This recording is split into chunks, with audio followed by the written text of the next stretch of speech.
Saludos y bendiciones, mis apreciados amigos y hermanos, estudiantes de la lección de escuela sabática.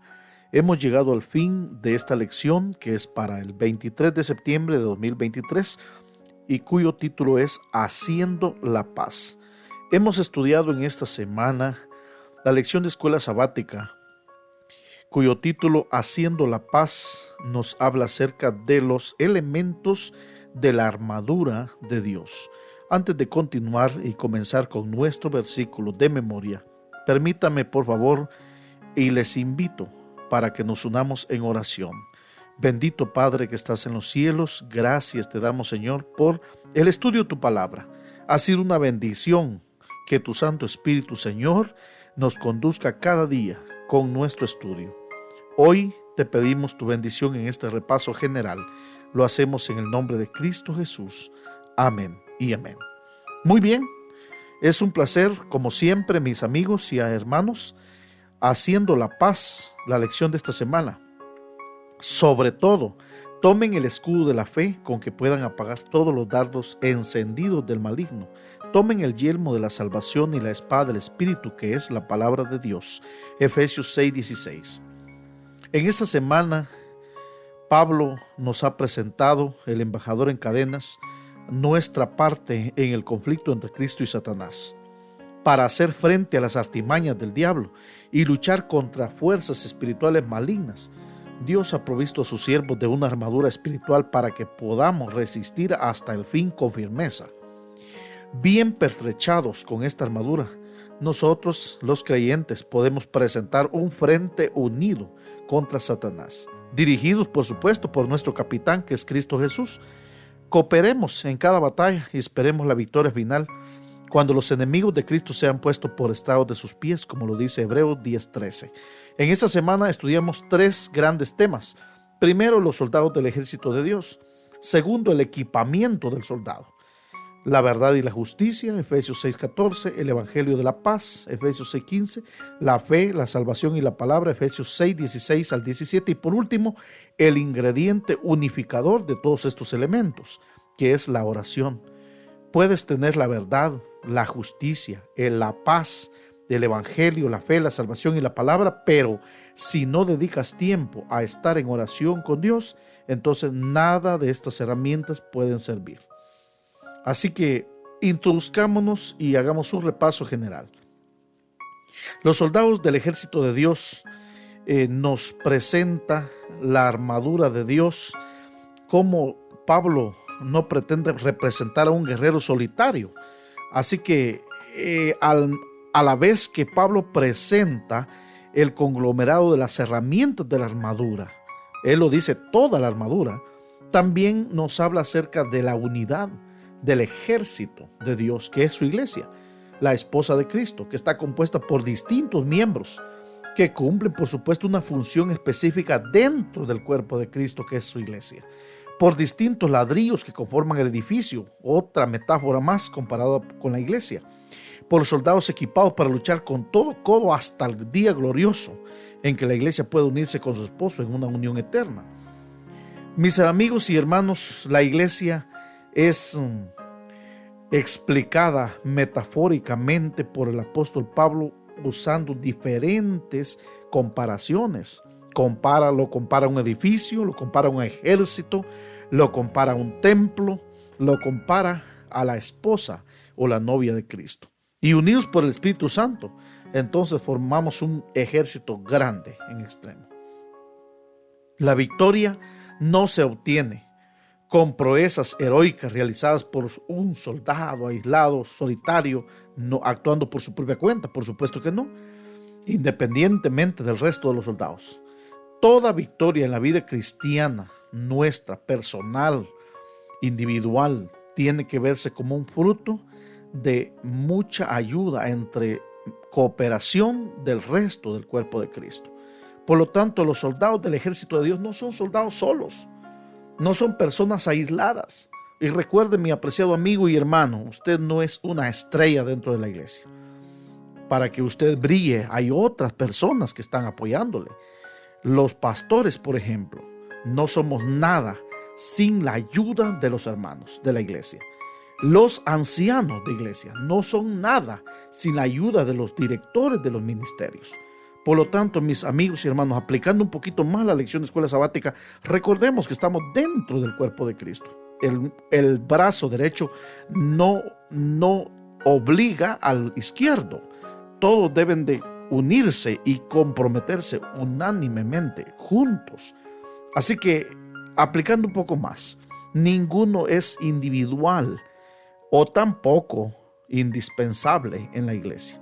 Es importante, es indispensable, mas no imprescindible del trabajo que hacemos. Por ejemplo, la hermana Elena de White nos dice en Spalding and Meehan Collection, página 121, un ejército en batalla se confundiría y se debilitaría a menos que todos, óigase bien, todos trabajaran en conjunto. Si los soldados representaran sus propias ideas impulsivas, sin referencia a las posiciones ni al trabajo de los demás, sería una colección de átomos independientes. No podrían hacer el trabajo de un cuerpo organizado.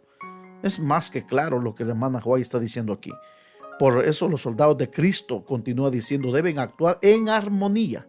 Qué triste es ver hoy día en nuestras iglesias, en algunas iglesias, no todas, hermanos, soldados del ejército de Dios en la iglesia, como lo compara Pablo al ejército de Dios, trabajando solos, sin la ayuda de alguien, quizás de alguna manera recibiendo más bien oprobio o divisiones o formando parte de la división. Eso es lo que la hermana White menciona aquí. La unión hace la fuerza, dice ella. Incluso si pocas almas convertidas actúan en armonía con un gran propósito bajo una sola autoridad, lograrán victorias en cada enfrentamiento. La iglesia o grupo del cual se componga la iglesia del Señor en algún barrio, en alguna colonia, en algún país, tiene que trabajar unido. Así sean 5 hermanos en un solo lugar, si están unidos, dice la hermana White, la unión hace la fuerza. Alcanzarán grandes victorias para Cristo si trabajan con un propósito y una sola autoridad, bajo una sola autoridad. Mis amigos y hermanos, después de hablar un poco acerca de los soldados de Cristo, acerca de cómo no deben de trabajar solos, sino unidos, y también vamos a entrar al otro tema, el equipamiento del soldado. Las armas con que luchamos, dice San Pablo en 2 Corintios 10:4, vertido así por la Nueva Versión Internacional. Las armas con que luchamos no son del mundo, sino que tienen el poder divino para derribar fortalezas. Los primeros 2 elementos que son mencionados aquí por Pablo son la verdad y la justicia. Por eso él nos dice aquí, escuchen bien lo que dice: estad, pues, firmes, ceñidos vuestros lomos con la verdad y vestidos con la coraza de justicia. La verdad y la justicia son 2 elementos importantísimos que antes de entrar en batalla tenemos que tenerlos listos. La verdad, debemos estar correctamente vestidos porque la vestidura del cristiano ahora prácticamente debe ser representada por la verdad. Es decir, si estás en la verdad, está usted bien vestido. Las ropas amplias se usaban en la antigüedad, eran cómodas, pero podían estorbar cuando se hacía un esfuerzo físico. Imagínate lo que pasaría si al sacar la espada se trabara la espada con el despliegue de la túnica. Bueno, entonces viene el cinturón. El cinturón, pues, entonces ceñía la ropa al cuerpo, impidiendo que ésta estorbase en los movimientos. Cristo y su palabra es la verdad. Por eso lo dice en San Juan 14:6. Yo soy la verdad. Jesús dijo que Él es la verdad. Si estamos afianzados en la verdad, entonces no tendremos ninguna duda que estaremos bien vestidos. Ceñidos, dicen ceñidos nuestra cintura con el chaleco antibalas, la coraza. La coraza era puesta por láminas de metal entrelazadas entre sí. Bueno, este era el atuendo del soldado romano. Sin embargo, San Pablo lo compara entonces a la justicia. A la justicia. ¿Y cuál justicia? La justicia de Cristo. Porque la justicia, al igual que la verdad, está íntimamente ligada a la santidad y a la bondad. La justicia protectora que recibimos de Dios se convierte en parte integrante de nuestra conducta. Oiga, mi apreciado amigo y hermano, usted, si no está en la verdad, pierde muchísimo. Y si la justicia de Cristo no lo cubre, otra vez más, sería mucho más tremenda la pérdida. Por lo tanto, dentro de los ingredientes del equipamiento del soldado está la verdad y la justicia. Y luego el Evangelio de la paz. Esta cita de Efesios 6:15, y calzado los pies con el apresto del Evangelio de la paz, es una cita que San Pablo tomó de Isaías, donde dice cuán hermoso es ver y cuán maravilloso es ver al que trae, dice, las buenas nuevas de la paz. En medio del lenguaje militar, es interesante que Pablo introduce el concepto de la paz. Por supuesto, ¿por qué? Porque no somos llamados a un enfrentamiento físico. Y es cierto que vivimos en un mundo en guerra, en conflicto, y que vivimos el conflicto de los siglos. Pero una guerra en la que todos comenzamos en el lado equivocado, porque somos por naturaleza enemigos de Dios. Pero Él entra en conflicto para rescatarnos, para arrancarnos de las garras del maligno y darnos paz. En San Juan 16:33 dice: en el mundo tendréis aflicción, pero confiad, yo he vencido el mundo. En Cristo hay paz, en mí tenéis paz, dice Jesús. Por tanto, nuestros pies han de estar siempre dispuestos a compartir el Evangelio, el que nos ha transformado, llevando la paz al corazón de las personas. No debemos, por supuesto, matar o vencer a nuestros contrincantes físicamente. Debemos animarnos a que cambien de bando y abracen el Evangelio de la paz. Según la carta a los Efesios, la paz surge de Jesús y es nuestra responsabilidad mantenerla y compartirla. De pronto vemos a hermanos muy belicosos, muy iracundos en la iglesia.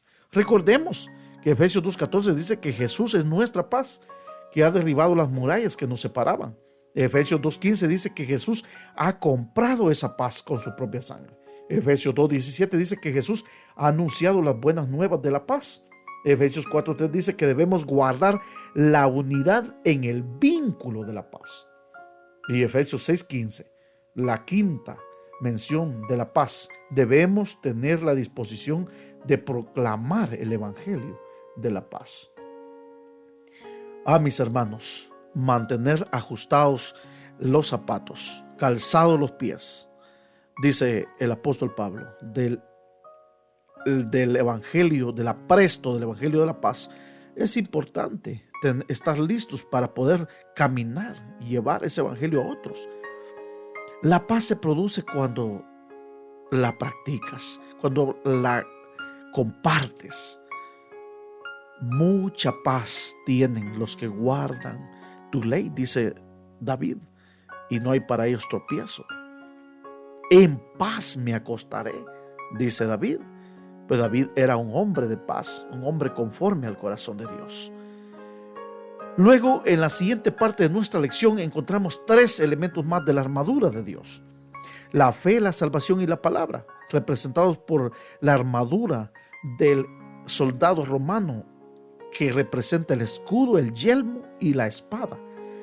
Estos 3 elementos son mencionados por San Pablo en Efesios 6, 16 y 17, y dice así: sobre todo tomad el escudo de la fe con que podáis apagar todos los dardos de fuego del maligno, y tomad el yelmo de la salvación y la espada del Espíritu, que es la palabra de Dios.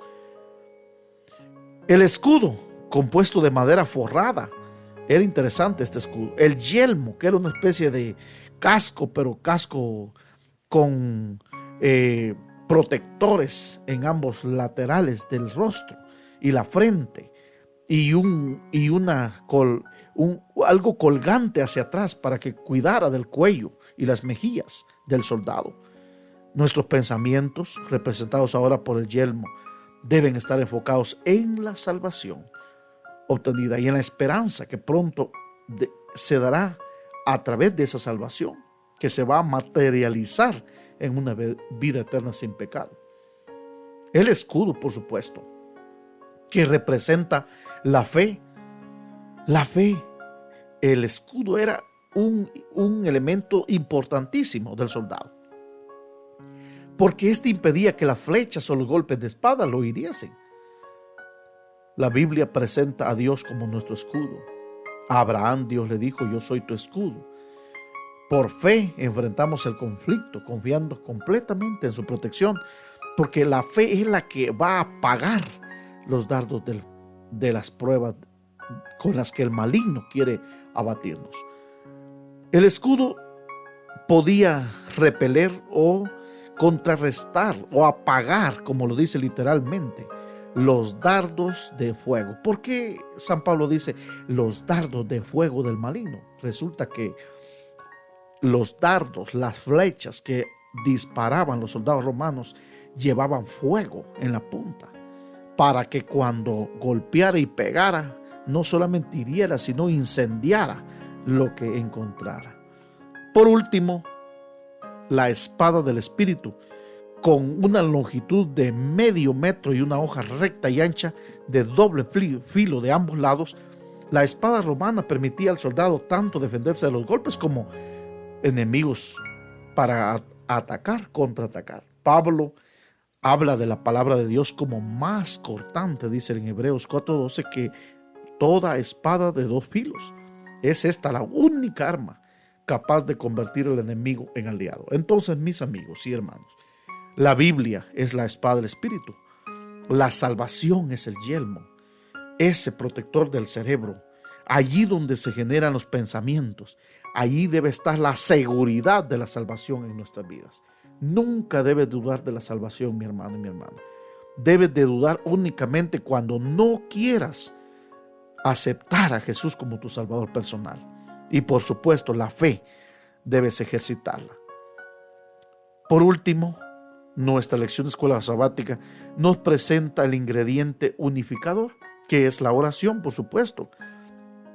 Y en Efesios 6:18 el apóstol continúa diciendo: orando en todo tiempo con toda oración y súplica en el Espíritu, y velando en ello con toda perseverancia y súplica por todos los santos. Y luego añade un aspecto muy personal y dice: por mí, a fin de que al abrir mi boca me sea dada palabra para conocer, dar a conocer con denuedo el misterio del Evangelio, por el cual soy embajador en cadenas, que con denuedo hable de él como debo hablar. ¿Cuál es el ingrediente unificador?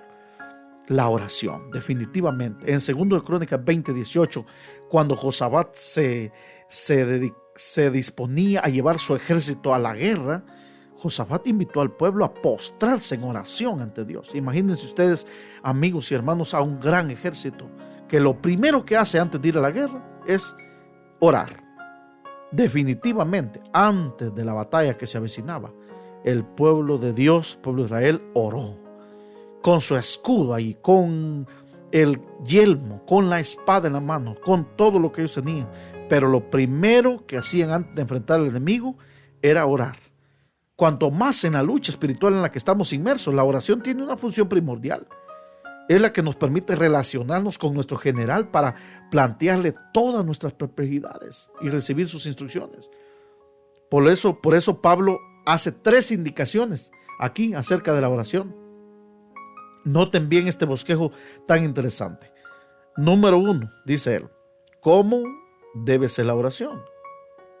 Aquí lo menciona: en todo tiempo. Nunca debemos dejar de orar, aun cuando no veamos una respuesta. Esto está ejemplificado por la oración o la petición de la viuda y el juez injusto en Lucas 18, 1 al 8, y 1 Tesalonicenses 5, 17, que dice: orad sin cesar. ¿Cómo debe ser la oración? En todo tiempo, sí, pero también debe ser en el Espíritu Santo, que transforma nuestras oraciones, como dice Romanos 8:26, vertido así por la Nueva Versión Internacional, con gemidos que no pueden expresarse con palabras. Mis hermanos y hermanas, ¿cómo debe ser la oración? Como tú puedas, pero perseverante en todo tiempo. En el Espíritu, sí, ora al Señor, y el Espíritu Santo va a transformar esas peticiones que tú no sabes cómo pedir, pero el Espíritu Santo intercede, dice Romanos 8:26, con gemidos indecibles.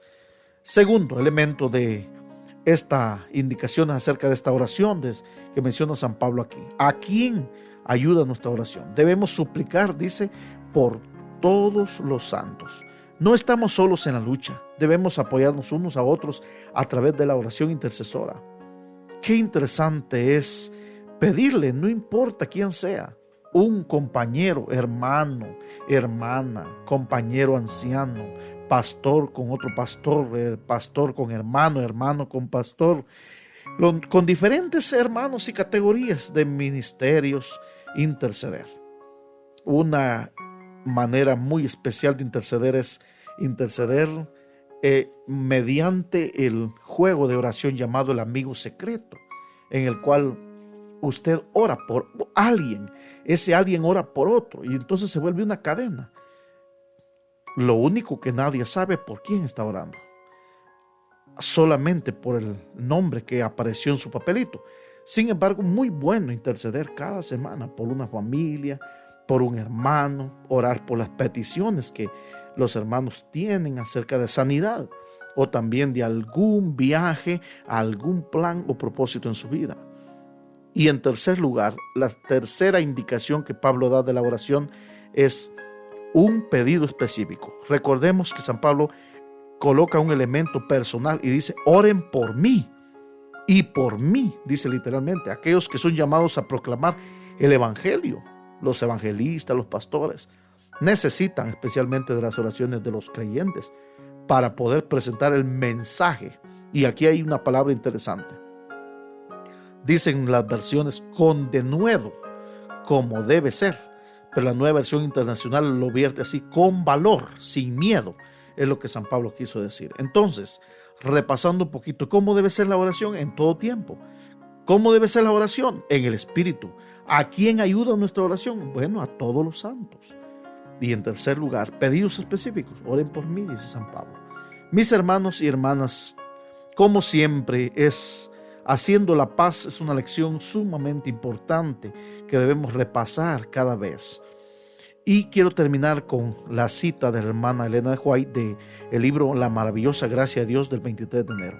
Debemos cubrirnos con cada pieza de la armadura y entonces permanecer firmes. El Señor nos ha honrado eligiéndonos como soldados suyos.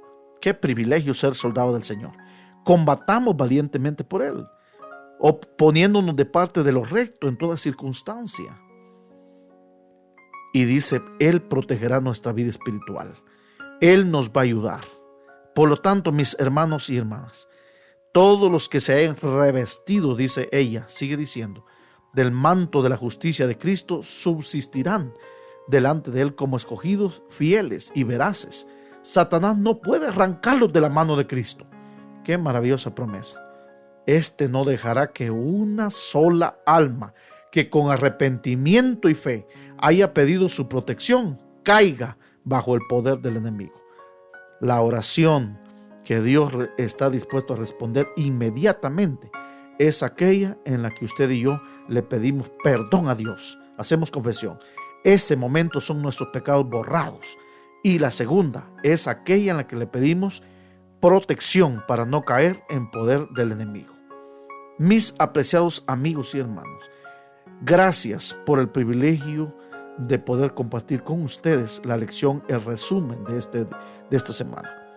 Quiero orar por cada maestro, por cada hermano, para que pueda compartir de manera activa sus comentarios, sus preguntas, sus luchas, quizás en la clase de escuela sabática.